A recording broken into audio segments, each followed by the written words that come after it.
মানে এই যে দেখেন লতি যে কি অবস্থা, বাড়ি এক লতিরাজ বাড়ি একের লতির কোয়ালিটি, লতির গ্রোথ আপনাদের সবসময় আমরা বলি যে মাঝে মাঝে কিন্তু কিছু কিছু কৃষক আছে আমাদের নিজেদেরকেও ফেল করে ফেলায়। এটার প্রমাণ এই যে ভাই দেখতেছেন, এই যে তরুণ উদ্যোক্তা ভাই। আচ্ছা ভাই, আপনার এই যে জমিতে আপনি কি এগ্রি অর্গানিক নিউফিল কোন না সময় না ব্যবহার না, করছেন? এগুলো আমি ইউজ করি না। এটা আপনি কি কি ব্যবহার করেন, যদি কৃষকদের সম্বন্ধে যদি আপনি একটু বলেন, কৃষক খুব উপকার হবে। উপকার হবে কিরকম, আপনি একটু সত্য মানে যেটা ওইটা তথ্য দিবেন দয়া হুম করে। হুম। আপনার আমরা তো আসলে ভিডিওর ভিতরে কোনো কিছু মিথ্যা প্রচার করি না। এই যে যে এত পরিমাণে লতি যে আপনি এই যে ফলাইছেন, এটা কিন্তু আমরা সরজমিনে লাইভ ভিডিওতে দেখাইতেছি। লতির কালার ভাই এই যে একটু উঁচা করেন, কাছের তো দেখেন লতির লতির কালার।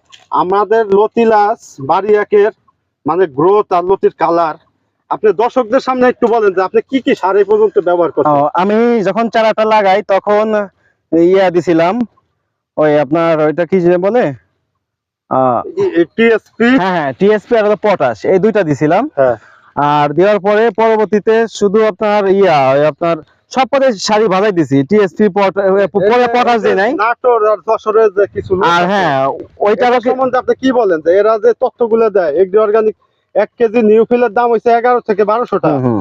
1 কেজি এগ্রি অর্গানিকের দাম হচ্ছে 350 টাকা। তাহলে এই প্রোডাক্ট না ব্যবহার করে যে আপনি এত পরিমাণে লতি এই যে জমিতে ফলাইছেন, এই যে আপনার গাছের যে লতির যে কয়টা লতিতে 1 কেজি হয় ভাই?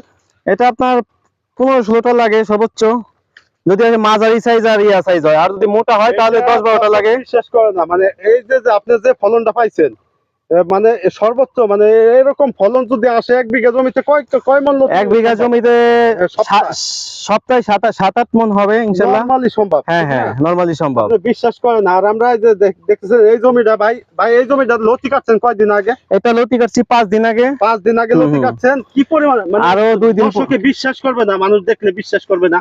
আর ভাই এই যে আজকে লতি সংগ্রহ করছে যে জমিটাতে, ওই জমিটাও ভাই এক দিয়ে লাগাইতাম না জমিটা। ভাইয়ের আর একটা জমি, এই যে ভাইয়ের আর একটা জমি, এই জমিটাও খুব সুন্দর হয়েছে আল্লাহর রহমতে। আল্লাহর রহমতে খুব সুন্দর হয়েছে। তো আপনারা সবাই দোয়া করবেন, সবাই সুস্থ থাকবেন, ভালো থাকবেন। এই পর্যন্ত ভিডিও শেষ করলাম। পরবর্তী আর একটা ভিডিও আপনার ভাই কেমনে কি পরিচর্যা সম্বন্ধে একটা ভিডিও আপনাদেরকে তুলে ধরবো। আর গাছের গ্রোথ লতির অবস্থা দেখতেছেন কত সুন্দর। আমরা পরবর্তী ভিডিওতে বাইরের কিছু সাক্ষাৎকার আপনাদেরকে দিব, কিভাবে চাষে আসলো, বাইরের আশায় বিষয়গুলো, ভাই যখন চারা লাগাইছে তখনকার কি পরিস্থিতির ভিতরে পড়ছে, এইগুলো আপনার তুলে ধরবো আমি। তো সবাই সুস্থ থাকবেন, ভালো থাকবেন। আসসালাম।